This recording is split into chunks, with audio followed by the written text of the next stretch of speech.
We each learn in our own way. We are designing an acid rain shield for Taj Mahal. We are working on the science and archaeology behind Pompeii. We are working on how we can save water, and it was really cool. We are surgeons and climate scientists. We are architects and artists. We are anything and everything we want to be. I want to be an engineer and a poet. I want to be a lawyer to help other people see reality. We all have our own challenges. Math is sometimes hard for me. I'm really bad at writing. Programs are challenging for me, But we find ways to make them opportunities. So we can see and understand and come together to solve problems. Then it would come down this way, go to the filter, then it would come into the rain catcher. In school And in the world. I want to help people by breaking stereotypes, showing people that we all stand together. I would probably try and help people who aren't really confident in themselves. I want to see the world turn into a better place for everyone. We're not waiting for tomorrow. Because we're creating a future today.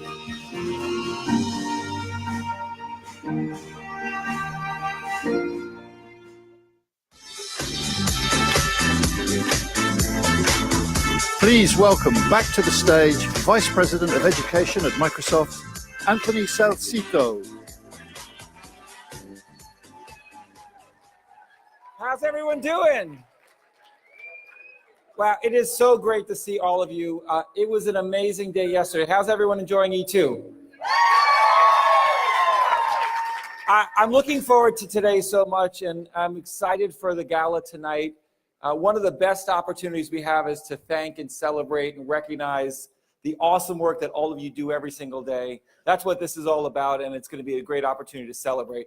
I have to say, thank you all of you for the Learning Marketplace yesterday. It was an amazing experience. If I didn't get a chance to see your presentations and your booth, I'm going to be spending the entire 2.5 hours today. So hopefully I'll see those of you I didn't get a chance to see yesterday.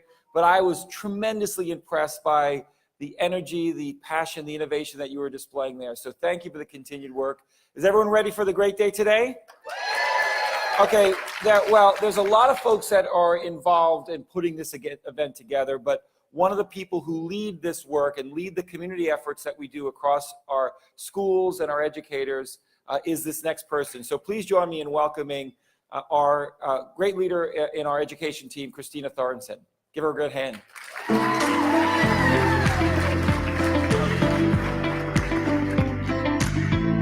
Good morning.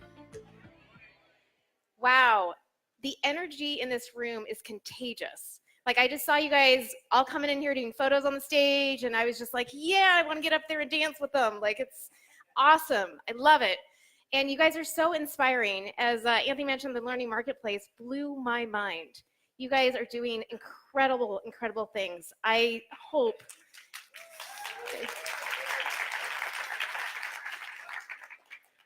everyone learned a few things yesterday from each other. You made new friends over the course of the last few days. And I sort of feel like for me, this might be one of the best weeks ever. Yeah. And then the exciting thing about the marketplace is we get to do it again today. So I'm hoping all of you got at least one fabulous idea you're going to bring back already. Yeah? All right.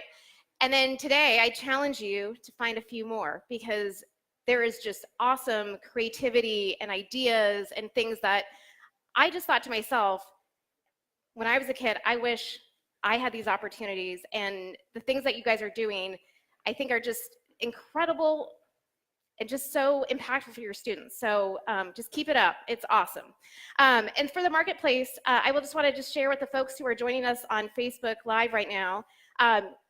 You can actually participate in the marketplace by going to the aka.ms E2 Flipgrid.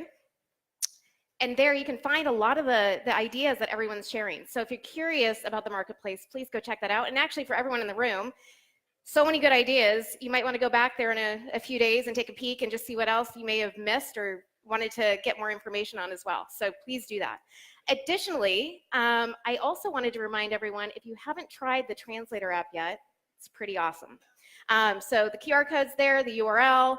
I personally find the Translator app pretty helpful for me. I get to meet with many people from all over the world, and it's been pretty transformative for me personally. So if you haven't tried it, go for it.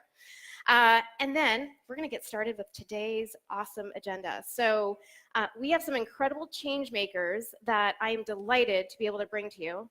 All of you are change makers. So we've got 4 of them that I want to share with you today, specifically up here this morning. Our first change maker is a gentleman who is a technology teacher at Jean d'Arc La Salle Middle School in Fougères, France, so about an hour and a half away from here. And he actually creates innovative and immersive lessons using Minecraft to teach architecture, history, and city planning. Please help me welcome Stephane to the stage. Hi.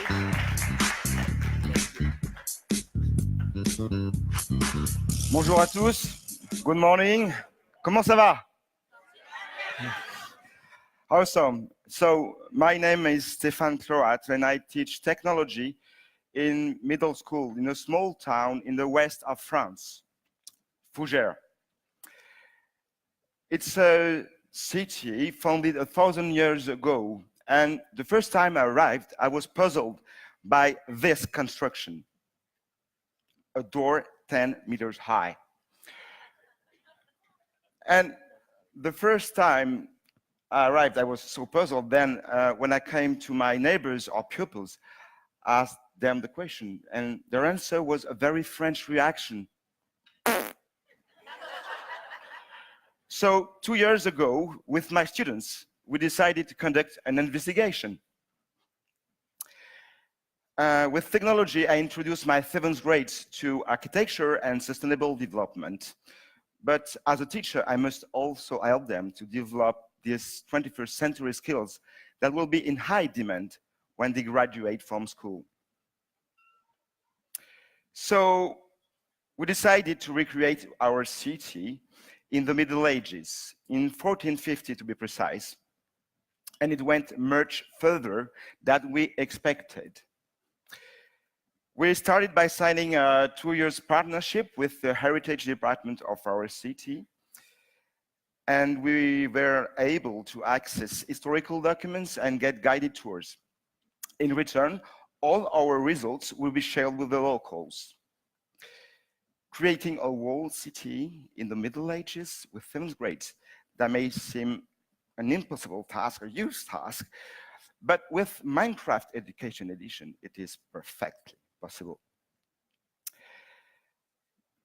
So students search for information from different types of historical documents, like maps, websites, books. You can see some of their work there. And then prepare plans based on top and elevation views. Since there were sometimes up to 10 in the same team for the same building, these blueprints were indispensable when allocating tasks and coordinating activities. And then we built our city block by block. Let's see the result.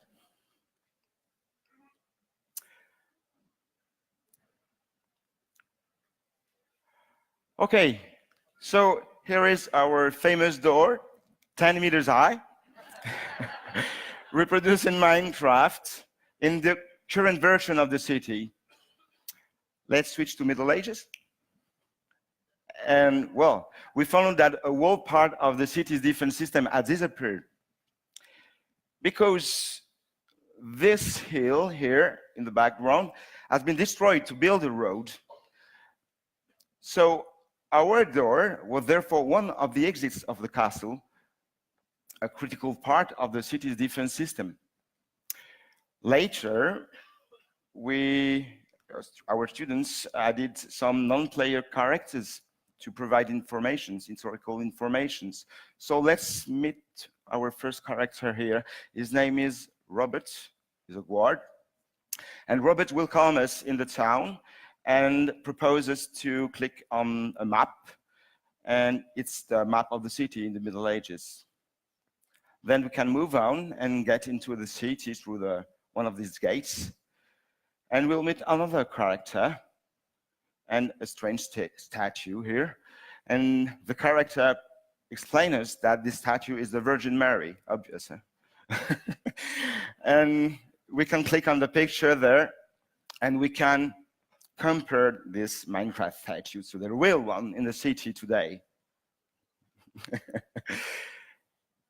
Okay, let's move on. So we'll get into the city, and we can take a look at the castle in 1450 and meet another character. This character will provide information and give us a task. It will set us tasks. So we can click on a video, and it will present us a video of the castle today. Okay, the amazing city. You're welcome in Fougères, whenever you want. And so the task is to compare the current version of the castle to the medieval version of the castle. So for that task, it gives us a book and a camera. So we just have to write a report and compare the two versions of the city. And that's it. Well, our students were also able to 3D print their constructions and paint them. And they could also take part to the city's medieval festivals as experts. This year, we were also able to visit our city in VR. So here is a journalist. He felt in the moat, so he had to swim, you know, to move. He loved it, really. So with these projects, you know, our students achieved so much. They became experts. They became experts because they developed a real sense of their roots and of ownership on their local heritage. Of course, they gave something back to the community with that map and developed a deep respect for their heritage, of course. They are very, very proud of their work. Some even told me that when they visit the city with their family, they tell their grandparents, hey, it's my tower there. So this year, with my new 7th grades, we are working within the frame of a competition organized by the French Ministry of Cohesion of the Territories. We started the project in December. It consists of constructing a city or a territory in 2050 according to the Sustainable Development Goals in Minecraft. We started by researching how and why our city evolved since the Middle Ages, what are the new needs, the new constraints linked to each era. And then students began to reproduce one of the districts. But if this was the first time that these students used Minecraft this year, so I had to tell them how to accurately reproduce a building in Minecraft. Here is an example. How could you reproduce this house to scale in Minecraft with the correct materials and the correct dimensions? I gave them 3 hints. First hint, a printed picture of this house, some material samples, and a clue. The clue is, this car is an Audi A3. Okay. Can you guess how to do it? Well, here's the solution. Students had to compare the material samples to the picture, and then they had to search on the web the real height of the car. Then, by measuring the picture on their sheet, they could determine how many cars they should stack to reach the height of the building, and then calculate its dimensions. Here is the result. So they have built one of the districts, but I have to tell you that we have in France a government agency, the National Institute of Geographic Information, that provides free online download of any part of France as a 5 kilometer by 5 kilometer Minecraft map for free. And it is a representative scale and a good topography. I will show you an example. Here is a famous Mont Saint-Michel, and here is the Mont Saint-Michel generated by Minecraft a la carte. So you can see the buildings lack some detail, but well, you love it, yeah?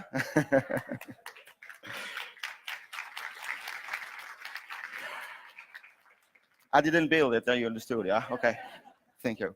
So here is an example of our, one of our districts before students' modifications. Then students left for observation, and they, compared the district and they, for instance, applied critical thinking about using SDGs, of course. And when they came back, they built the same building in Minecraft. It's an ongoing project, okay? So at the moment, last Monday, to tell you the truth, students began to find some solutions and for the district. You have some examples here, and next Monday we'll place our first 2050 blocks. Okay, so as you can see, these projects allow students to become to grow as citizens and become active creators in developing and designing the future they want for the city, rather than being passive residents or consumers. They have developed so many skills: citizenship, of course, engineering, mathematics, data analysis, computational thinking, collaboration, etc. Minecraft education has been a game changer for me, really. It allows me to give learning a meaning to learning. Sorry, I can no longer do without it. So why don't you try yourself to connect with your local authorities and try to bring a heritage project to life? You can definitely make Minecraft your pedagogical Swiss knife too. It's possible. Thank you for your attention. Bye. Thank you.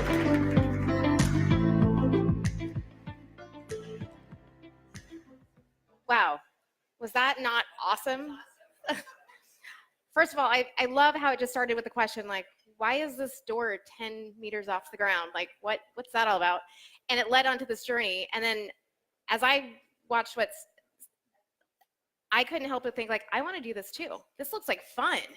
And you think about, like, how can learning be fun? I bet for a lot of these students, it's just fun. They're just having a good time, and they're curious and they're creative, but that's what learning should be. And I think that was just super inspiring, and I actually want to go do that now too. So hopefully that gave you guys some ideas. Okay, our next change maker is joining us all the way from Australia. Meredith, her passion is to ensure students have access to quality education. And today she's going to share with us how she created a system of online learning to cover an area of 1 million square miles. For those of you who don't know, who are thinking meters versus miles, let's just say it's ginormous. It's huge. Her passion for equitable and creative solutions to education challenges has resulted in the creation of the Virtual School Network, a low-cost, high-impact online learning program. Please help me welcome Meredith to the stage.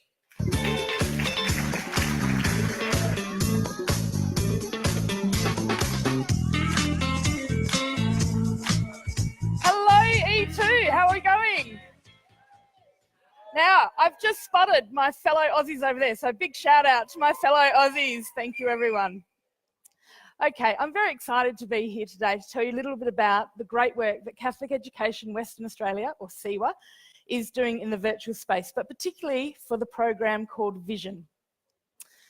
I need to tell you a little bit about what the state of WA looks like, because as alluded to, it is really, really big. We are the biggest state in Australia. Australia is a big country anyway, but the state itself of Western Australia is really, really big. If I was to drive from our most northern to our most southern school, it would take me at least 10 days. And I learnt the other day as well that France would fit into Western Australia 4.5 times. So we're a pretty big area. It's really important though that you do understand or have some concept of how big Western Australia is, because it's had a big impact on what we've needed to do. I love this photo because it reminds me of why virtual learning became so important for CEWA. One of our schools opened a very, very small school. This is the total number of students in the first year that they opened, right up in the northern part of our state. 2 of those students needed access to courses that would take them to university level. And those particular courses in our system have to be taught by specialist teachers. So if we were to provide the choice and the breadth of subjects for these students, we'd actually end up employing more staff than we had students on the campus. So I was brought along and I was asked to find a solution, and I was given some guidelines. The first one was that you have to make sure that the education experience they have is no different to anyone else in any of our other schools. I was told that geography is no excuse. It doesn't matter where you are, we must be able to give our students access to quality education. The next thing they told me was that I had to make sure I didn't employ any teachers. That's interesting. All right, no worries. Then they said, and you can't charge the families anything. Okay, this is getting really interesting. But the fourth one, probably the biggest challenge, the budget they gave me was 0. They said, off you trot, go and figure something out for us. So we came up with a network approach whereby schools would sort of give us one teacher to design and deliver a course, and in return that school would get 15 free enrolments. We sat on that model for quite some time because we couldn't find the technology that we wanted. We were after something that first and foremost was going to allow really strong relationships to flourish in an online environment. Isolation is a really key factor in K-12 online learning, and we were really determined that we were not going to put our students into a situation where they felt isolated. We also needed technology that was going to be flexible, that was going to create independent learners, and at best low cost, even better if we could get it for free. So, adding to our complexity and our issues that we had to work around was this scenario. So we have 164 schools in Catholic education Western Australia, and each one of those 164 schools did things differently. So they had their own technology platform, they had their own contractors, their own IT solutions. Fortuitously, for Vision, CEWA recently underwent a digital transformation that impacted on the whole state. And that project was called Leading Lights. What that did was bring all the schools together under one tenant, and it meant that Office 365 was rolled out across all 165 schools. So we had our solution and Vision was born. Teams is our hub in Vision. We love Teams, we love it. It means that our students and our teachers can come together in the one same environment, and that's really important because when the students and the teachers feel that they're operating as partners in that learning journey, a sense of ownership disappears and people start to contribute as equal partners. So we use Teams to collaborate, to connect, to communicate and to build community. They're really important concepts for us. Probably most importantly in this model is that we don't use a learning management system. Instead, we leverage all the Microsoft products to do the same things, potentially even better than what we could do if we were using an LMS. Our students have 5 lessons a week. One of those is a Teams call in the team itself, where the teacher and the students come together and they do amazing things. I work with the best teachers in this program. They are truly amazing. Just recently I saw one of our teachers, she's a history teacher, and she did a fantastic debate around Hitler as part of her Teams call that week. The other 4 lessons that students have, they're working independently or collaboratively in lessons set out by the teacher. And those lessons reside in the class notebook, which of course can sit within inside teams.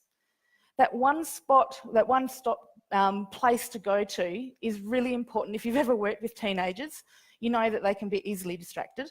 So by having them operate in this one environment where teachers can give them their lessons, they can give them access to websites through adding the little tab at the top. They can give them access to opportunities to share their voice through Flipgrid, to do forms, whatever it might be, everything can happen in this one place.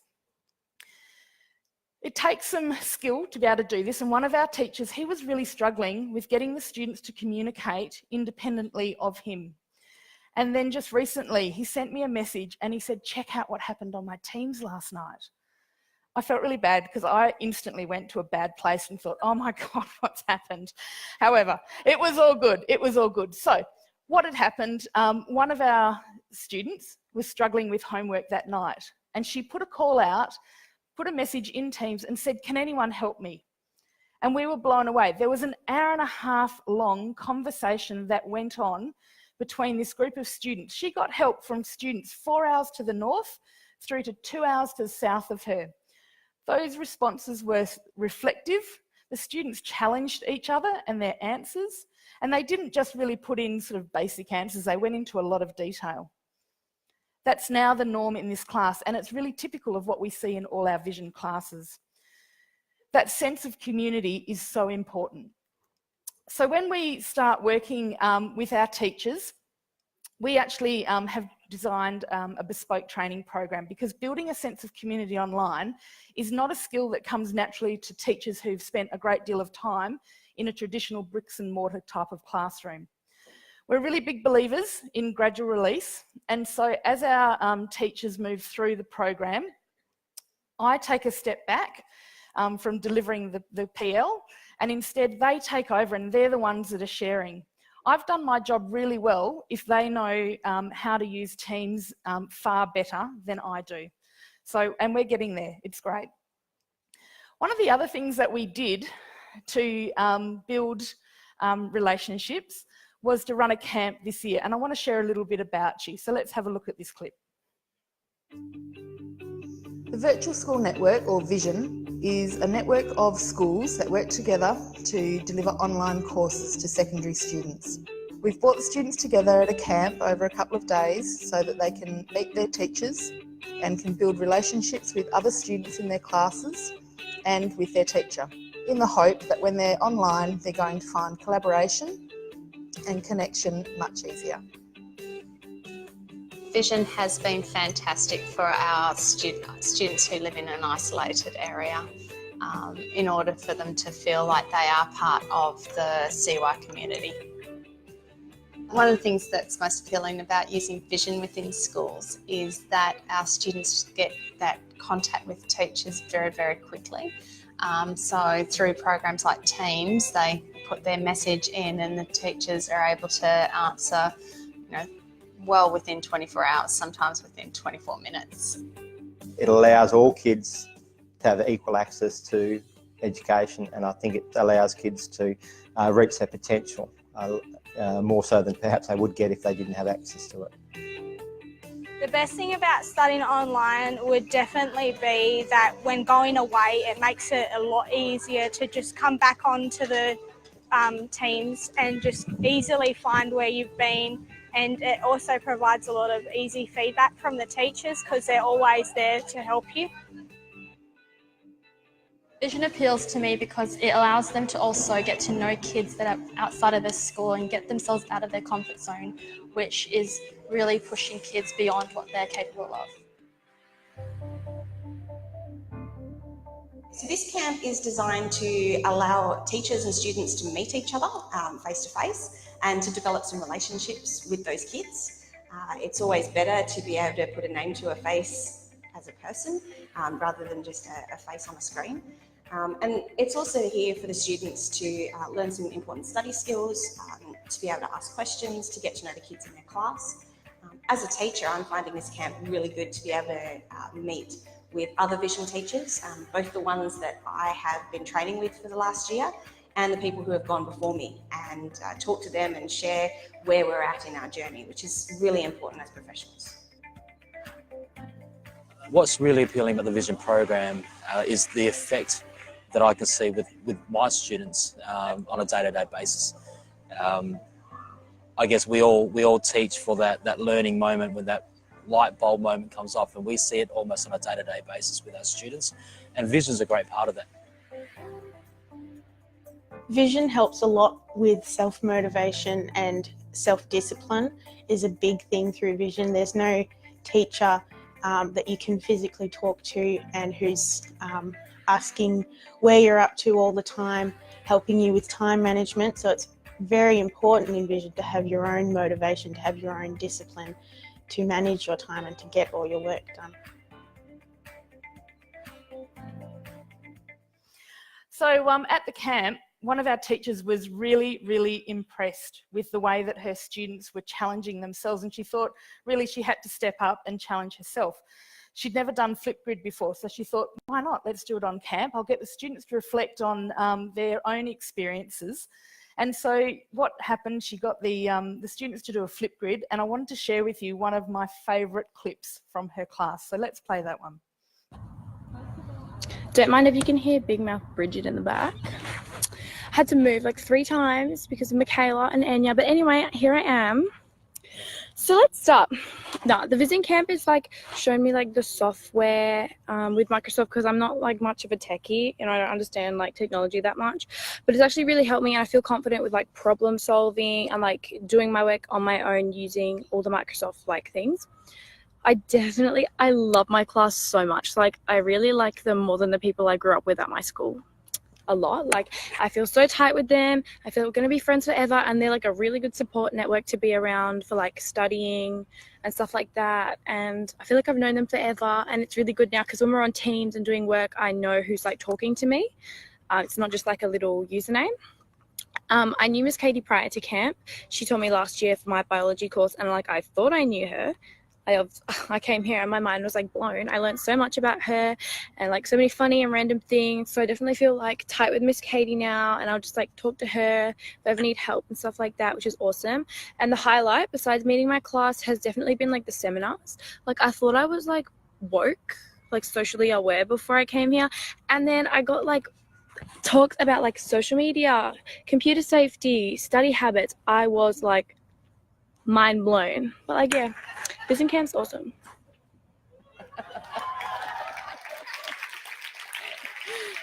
Isn't she awesome?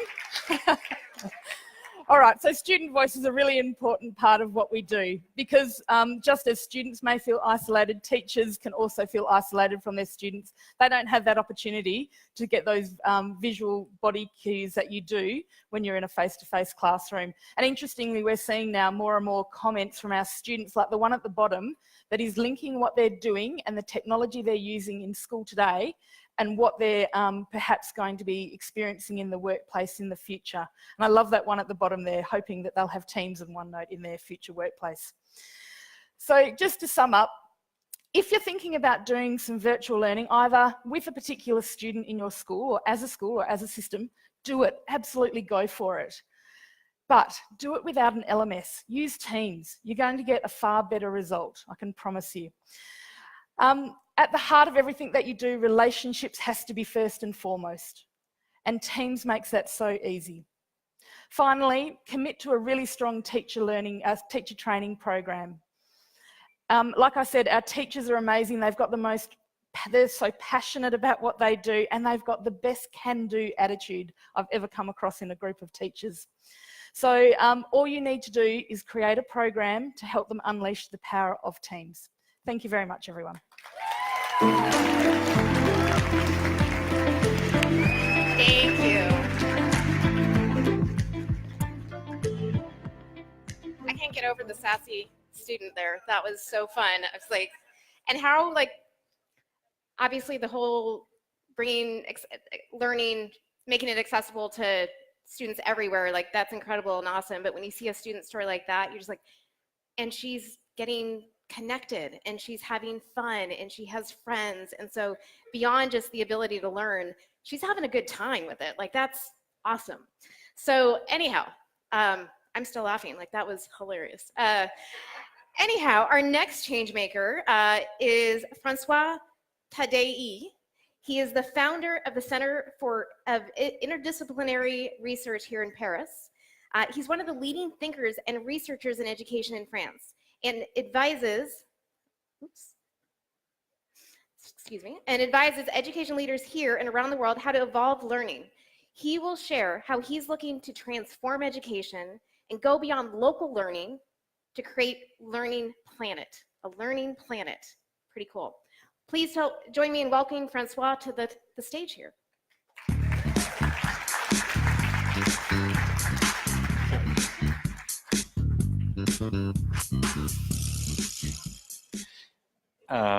Good morning. Somewhat impressive light and sounds, but I'll try my best.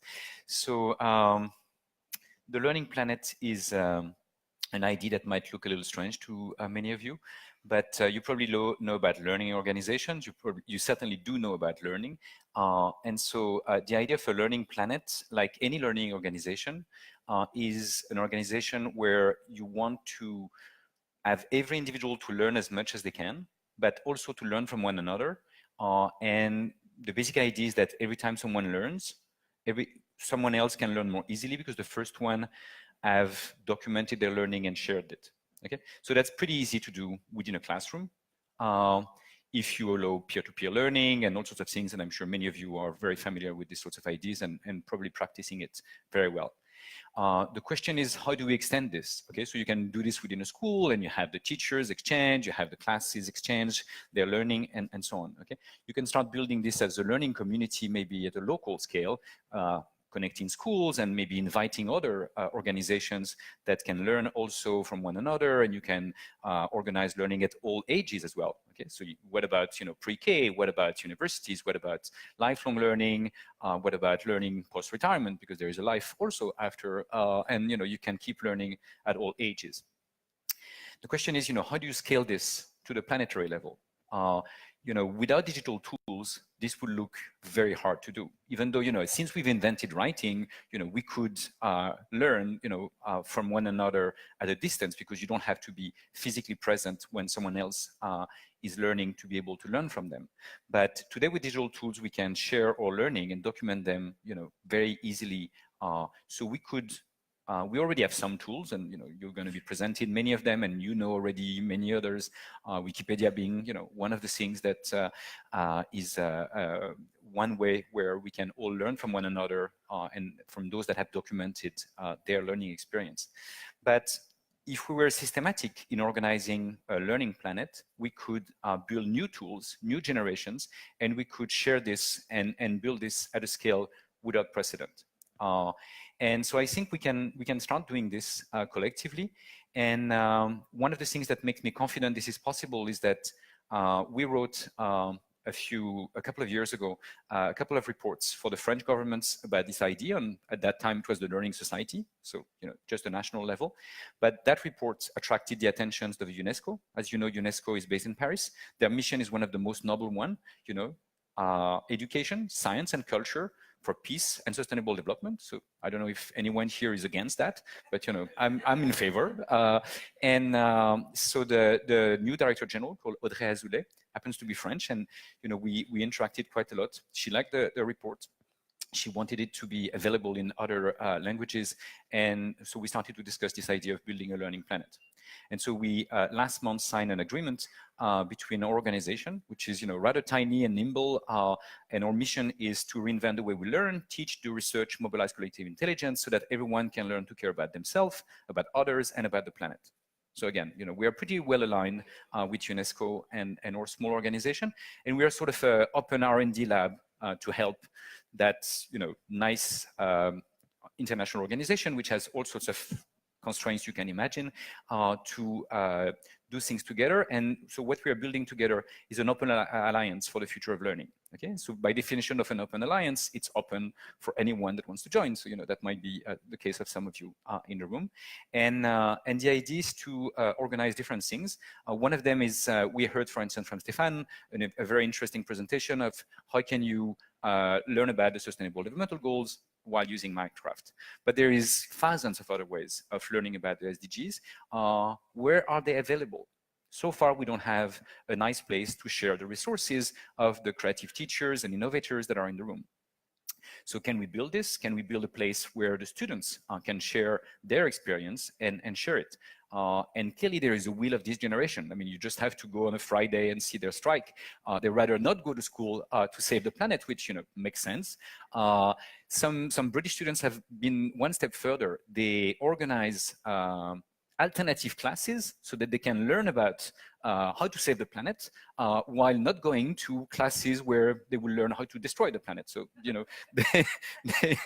they are quite keen on doing these sorts of things.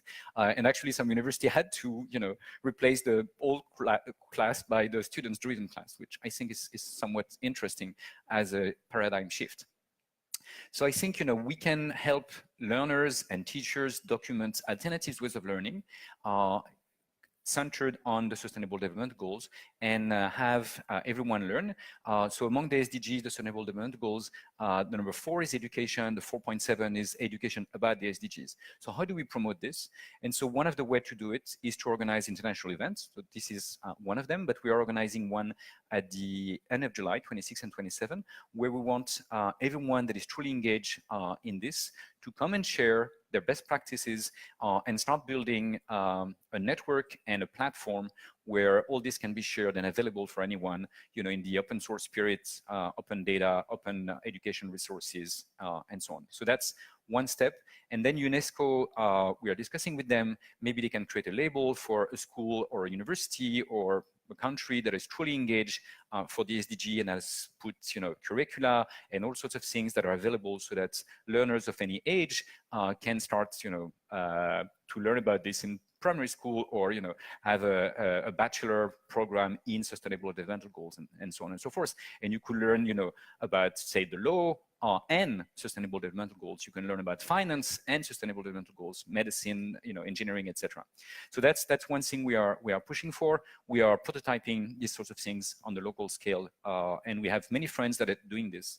I don't know if you know about the Lego Foundation, which is very interested in schools, creativity, 21st century skills, etc., has nominated the best school in the world for them is in Haiti. So I don't know if you know about Haiti, but it's neither San Francisco nor Helsinki, Singapore, or Paris. Okay, and if they have the best school in the world teaching 21st century skills and using the SDG as a challenge for their students, maybe we can all learn from them. Okay, and if it works in IT, probably it works anywhere else. So one of the things we are doing this summer is we're inviting the leader of that school that happens to be a friend, and we are going to learn from him and invite him to document, and we'll send teams to film and do all sorts of things and help them build. So they have a school that goes K-12 basically, and we want to help them to build the higher education branch of their Haiti initiatives.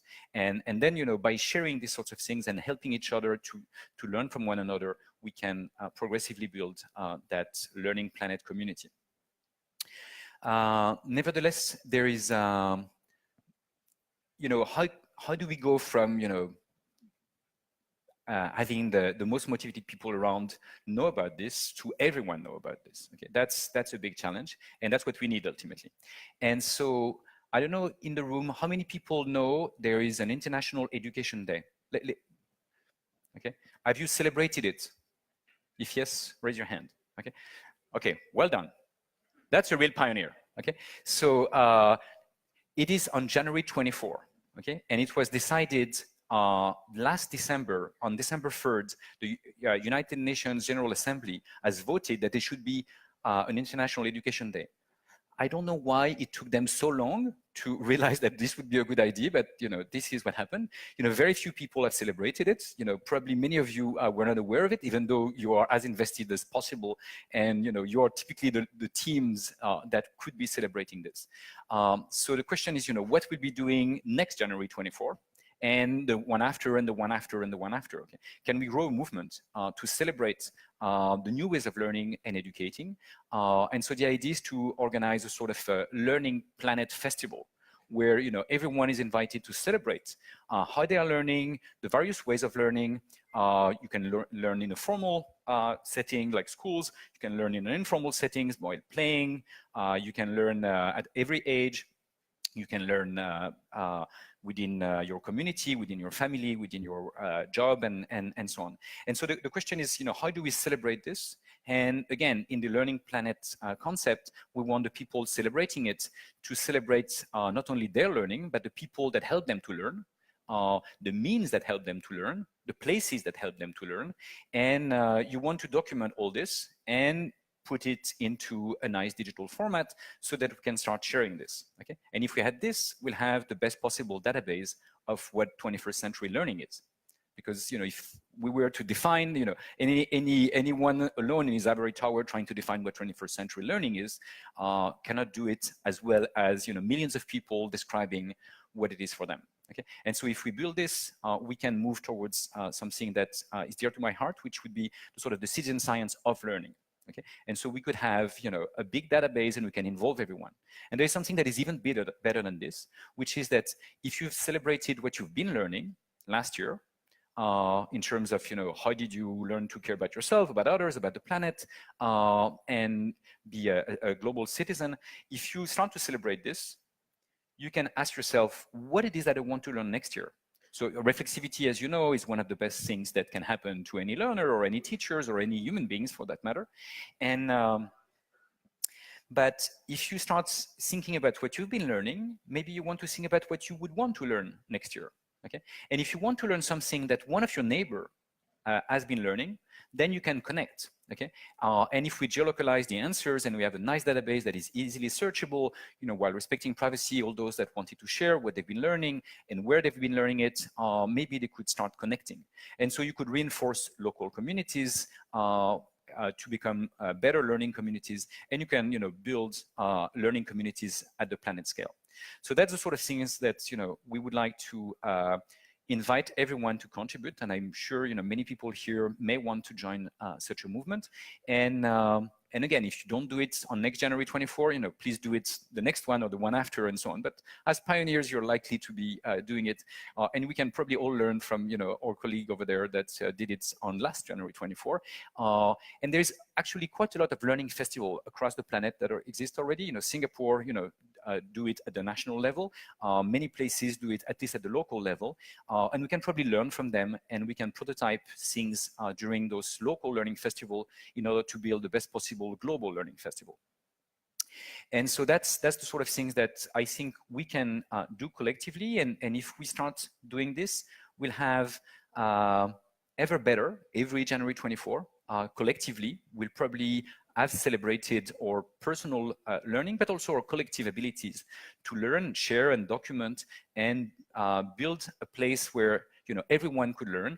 And we could learn all from Haiti. We could learn all from what's happening in French medieval towns, and we could start celebrating many ways of learning and sharing them, and using this sort of strategy. We can not only go for SDG 4, which is the education sustainable developmental goal. We could start going for all the others, because if you educate the millions of students of all ages about how to do what they want, which is to have a sustainable planet, you can start addressing all the other issues. Okay, and maybe programs like Design for Change that involves millions of children around the planet that are invited, and there is also the world's largest lesson. The two are very complementary. One is to let the kids know about the sustainable developmental goals, and the other one is to empower them, to invite them to identify local issues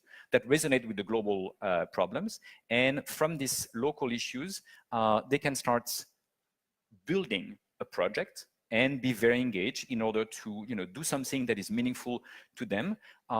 They learn to cooperate and all develop all the 21st century skills that Stephan told us about. And then by doing this, they can start to be empowered and become problem solvers. and change makers. And we don't know exactly what tomorrow's job will be, but problems are likely to remain somewhere, okay? Therefore, the ability to problem solve is going to be one of the 21st century skills that AI is not going to solve. Maybe you'll be using AI to problem solve, but one of the things AI doesn't do, for instance, AI doesn't help you to identify what's meaningful, okay? What is meaningful for a human being, an AI cannot say. Even human beings are not very good at saying. And we are not very good at teaching children define what's meaningful to them. But maybe we could ask them these sorts of things. And we can invite them to not only document what they've been learning, but also what they would want to learn. We can invite them to imagine futures. One of the problems I have with the Learning Planet idea is that learning organizations should learn from other learning organizations. So I can, the Learning Planet, learn from other Learning Planet. That's a big challenge. And I was struggling with this one. And so one of the ideas that we can try to play around is to ask children, what does travel faster than light? And I don't know if you have a good answer for this, but as a physicist, we are somewhat blocked. But if you're somewhat creative, you can start answering that imagination travels faster than light. Okay? And you can go at the other side of the galaxy, and in an instant, you can dream about being there. And given that there is more stars in the galaxy than human beings on the planet, every one of us is allowed to have one star and imagine the planets around and the life forms that will evolve there and the societies that might be created there. And maybe we can develop our imagination to build a global utopia at the planetary level by dreaming of alternative planets. And then we can do something which is, because again, imagination travels so fast, we can come back on our planet. But if you come back on our planet after having done a little tour of another planet, then you come with a very different look.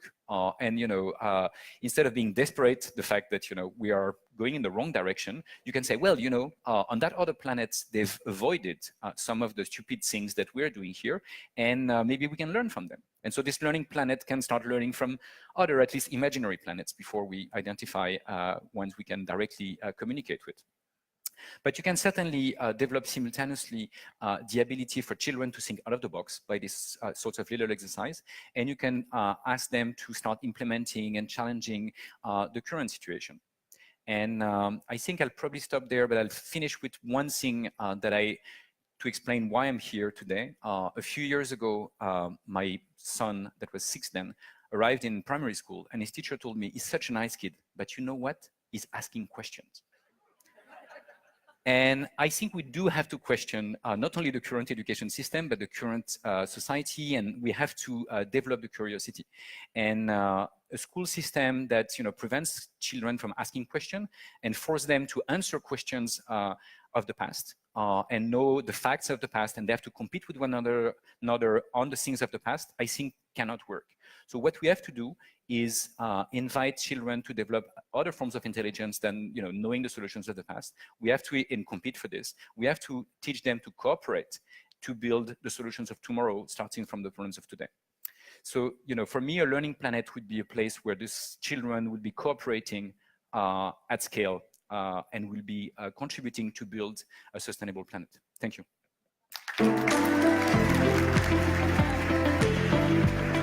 Thank you. Wow.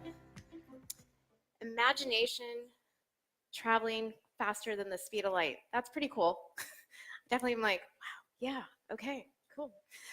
Okay, thank you, Francois. That was really some insightful thinking. And I really love how all these change makers, I feel like there's such great connections to how they're thinking about things. And it just makes me excited to see the potential of where we're going to be going and the opportunities for our youth in the future. Our next change maker is somebody who I've worked with for a number of years. She is part of an organization that makes doing good doable. I've worked with her over the last few years in my work, partnering with an organization called We. And she serves as the Chief Operation Director at We Charity. In her role, she's responsible for We Schools. How many of you are familiar with We? Wow. So really what they do is they actually work with school leaders, educators, and students around the world to help them discover the opportunity for how they can make doing good doable. They provide experiential service learning resources to incorporate into classroom learning, co-curricular, extracurricular, etc. But really, it's a really incredible way to inspire youth, to really empower them to do good. So with that, I'd like to invite Carrie to the stage.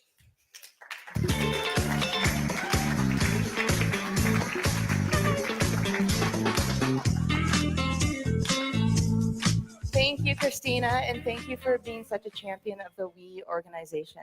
So not very many of you guys clapped when she said who knew about WE, so by the end of this, you'll all be clapping, and hopefully you'll all be inspired. I've been inspired by all of you in the last couple of days. Thank you. You guys are so incredible. Christina and Anthony told me about the great work that you guys were doing, and I was just so incredibly moved by the marketplace yesterday. So over the past 2 days, I know this statement is true. We are here today because we believe something dramatically different in education is possible. And we ask ourselves, how do I best prepare my students for the future? And the little time I have up here today, here are the 3 things I want to leave you with. The importance of service learning, the importance of embracing technology with service learning, and the importance of an educator. Christina gave me a quick introduction. My name is Carrie Patterson. I'm the Chief Operations Director of We Charity, but in my role, I lead the We Schools initiative, which is about providing tools and resources to educators. We work with over 20,000 schools now globally. And again, it's about supporting educators to empower their students to take action both locally and globally through service learning projects in the classroom. So what is service learning? Let me start by just telling you a really powerful story of a teacher from Canada this past year. So his name is Terry. He teaches an all-boys private school, and he called me in September and said, I want to execute service learning within my classroom. And I was like, oh, that's great, Terry. And he said, I have one challenge. And I said, what is it? He goes, inspire me in my classroom of high school boys in computer science to also want to take action. And since I live in Toronto, Canada, I said, why don't I come down and talk to your students? And I said to the students 3 things. One is you will be more engaged in this class this year because you'll be solving real world problems. Number 2, you'll be making an impact in this world. And number 3, you're actually going to be learning some skills that you can use when applying to a job, on your resume, when looking at post-secondary school, colleges, and universities. So I encourage the boys to say yes, or the students to say yes. And fast forward 4 months, in January, Terry gave me a call, and he said, my students, as part of the computer science, built a prosthetic hand. And we want to travel to Ecuador and donate that hand firsthand to Ecuador at a medical center or a hospital. And I said, sure, let's do that. So they went to Ecuador, and while they were there, they received another order for a prosthetic foot. So they're actually using this prosthetic hand at no cost, donating it to a community that does not have the money to support this. And now they're building a prosthetic foot. They came back to school, and now they're working on their local project. They found a low-income school down the street where they're giving lessons every week on coding, and at the end of the year, they're donating surfaces to the grade 5 class. So incredible story, and a champion teacher like all of you, and I know you guys can do similar things. This is just one story out of many we have in service learning. Last year alone, our students, a combined value of over 260 million in social impact value were donated to this world from students. This is about youth making change makers. So what does that mean? Over $8 million were raised for local causes, over $5 million raised for global causes. Over 10,000 organizations across this world were impacted from the youth that we work with. Over 10 million pounds of food were donated to local food banks, and over 10 million hours logged in volunteer hours. It's incredible, and it all starts with the educator championing this program. Thank you. I see someone clapping. Thank you. So let's start with the importance of service learning. I shared the story with you, but here's a quote that I always start in my professional learning sessions with teachers. Tell me and I forget, teach me and I may remember, involve me and I learn. So what is service learning? Here is our definition of service learning, but let me break it down for you. Really, it's more about than going out and just doing service, going out and just volunteering for the day. What it's really about is the learning that happens before, the learning that happens during, and the learning that happens afterwards. So We Schools has a really simple 4-step learning framework for you as educators to embed this into the classroom. It's very simple, 4 steps: investigate and learn, action plan, take action, report, reflect, and celebrate. And the very most important lesson in all of this, and we lead all of our service learning with this, it's student-led and teacher-facilitated. That is really, really important philosophy to lead with. So one of the first things we do is we let our kids, our students, choose the issues that they care about. And it's amazing to see the issues that our kids care about today. And this is just a quick snapshot, but I could do like 20 slides of all the different issues that our students are choosing to take action on.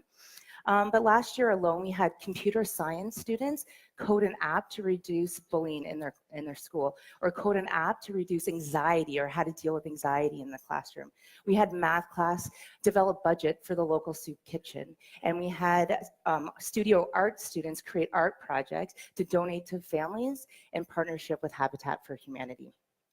And here's what we know about service learning, and here are the outcomes.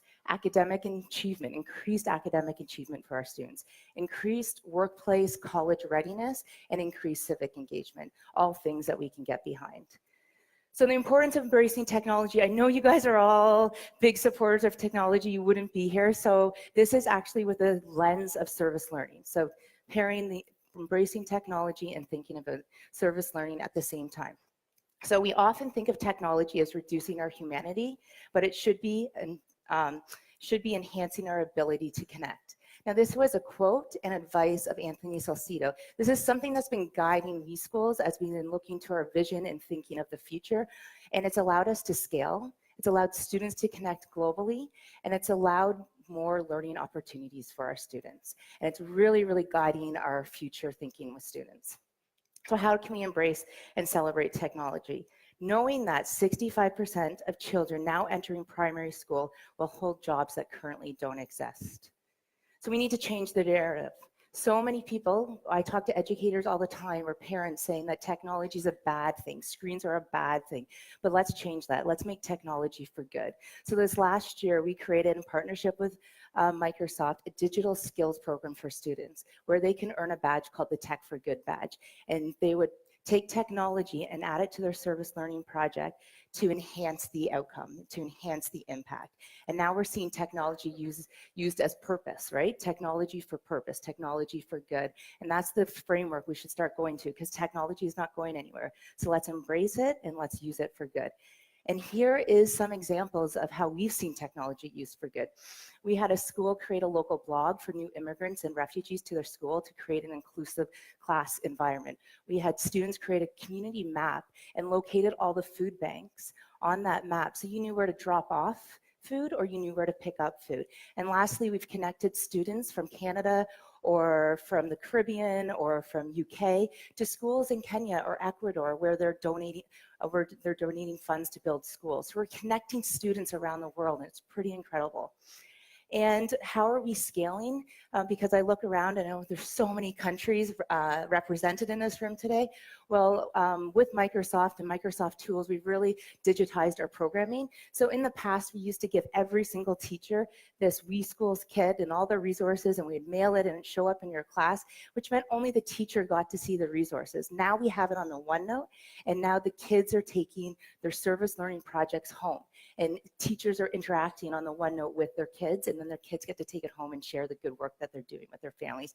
It's quite incredible.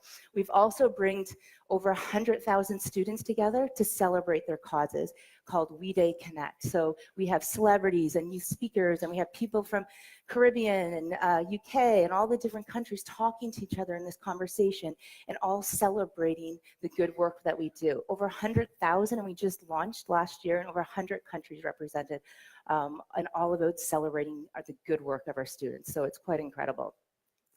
And lastly, with technology, I wanted to talk about that combining technology and service learning can really equal to stronger social emotional skills. We know, or research tells us, that service learning and volunteering leads to fostering relationships, empathy, compassion, gratitude. And these are all positive human qualities that our students need today in the classroom and today's world, but also in the future. So think about that, because Relationships and gratitude and compassion and empathy are so, so important.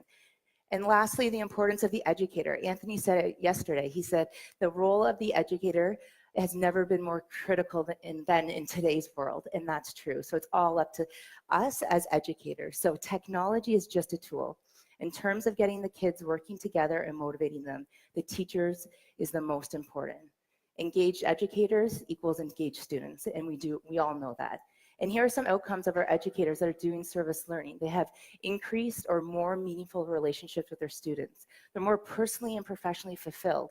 Their colleagues see them as leaders in their community and school. A perfect fitting video, but it's also the partnership we have with Microsoft, and it tells the story of what happens when you can combine technology with service learning.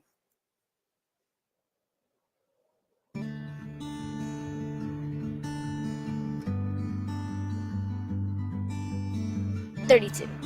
30? I don't think I will believe that. 49. I'll say 45. People are doing stuff young. Hopefully they can get it set up. It was working in rehearsal yesterday.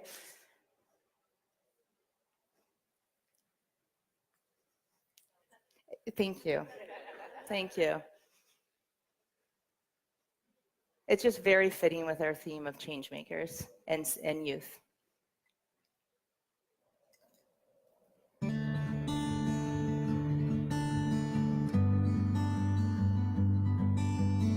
$32. 30?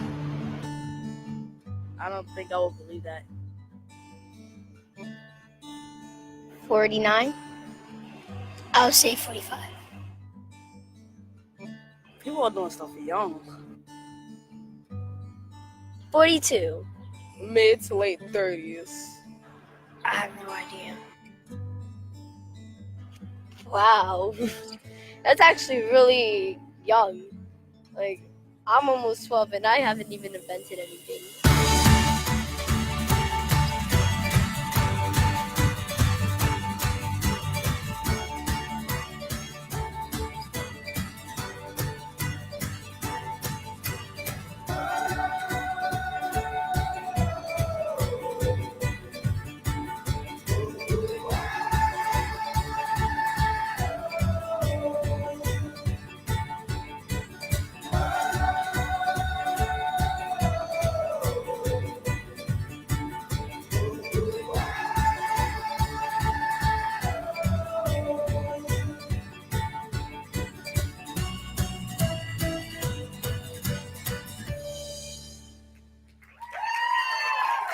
Thank you.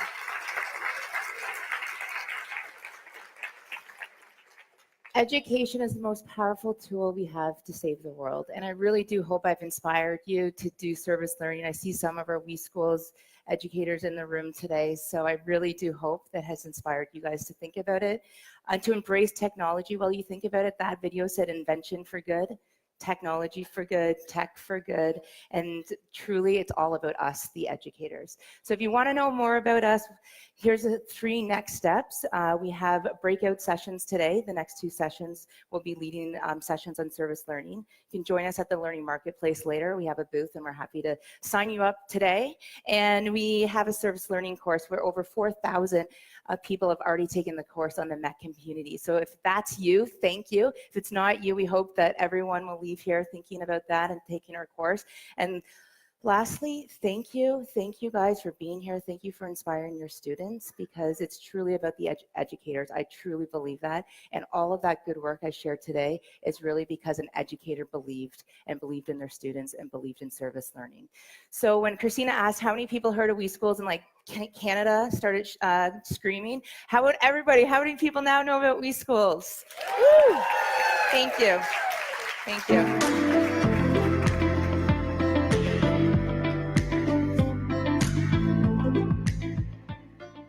Okay, well, I feel like every hour of the last few days, I'm just more and more inspired and excited about everything that everyone's doing. I hope everyone takes advantage of the WE Schools program. I think it's an incredible connection that creates a lot of meaning for youth about their ability to have impact. It really empowers them to feel like they can do incredible things. And it's not about what you have, it's about discovering what unique things that you're interested in and how you can apply that and help other people with those talents that you have. So it's a pretty incredible program. So that was my last presenter or change maker to share with you all today, but we have a lot more to do today. And I also just want to acknowledge that I've heard from so many of you that this has been a life-changing week. And I'm just so thrilled that we have the opportunity to give this experience to all of you. And you all are what makes it possible, because we wouldn't have an event if you weren't doing this incredible work. But I just am thrilled to hear the feedback that this has been really powerful and meaningful for you. I hope all the connections you make are lifelong relationships that you continue to develop and share. I hope when you go back to your homes, you are able to bring back and inspire your students, your schools, your community with a lot of the learnings that you've had over the last few days. And I just encourage you to continue to be change makers. You are doing amazing things, and we want to make sure that we continue to support you and celebrate you, but you're spreading the goodness and inspiring other educators to join us for this journey. And with that, I also want to just say and just actually acknowledge the incredible work the team does to make this event happen. And so if you could just help me give them a round of applause.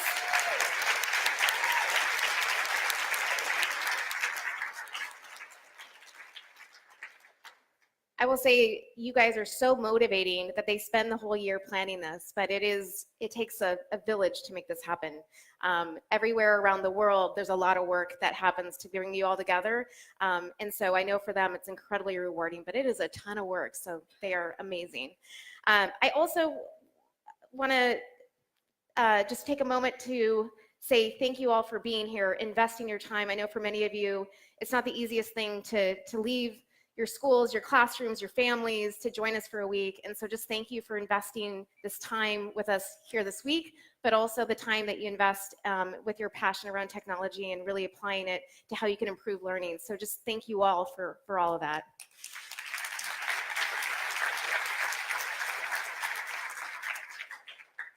So I have a few more things to say, but I'm going to just say thank you. And then we're going to move into some housekeeping slides.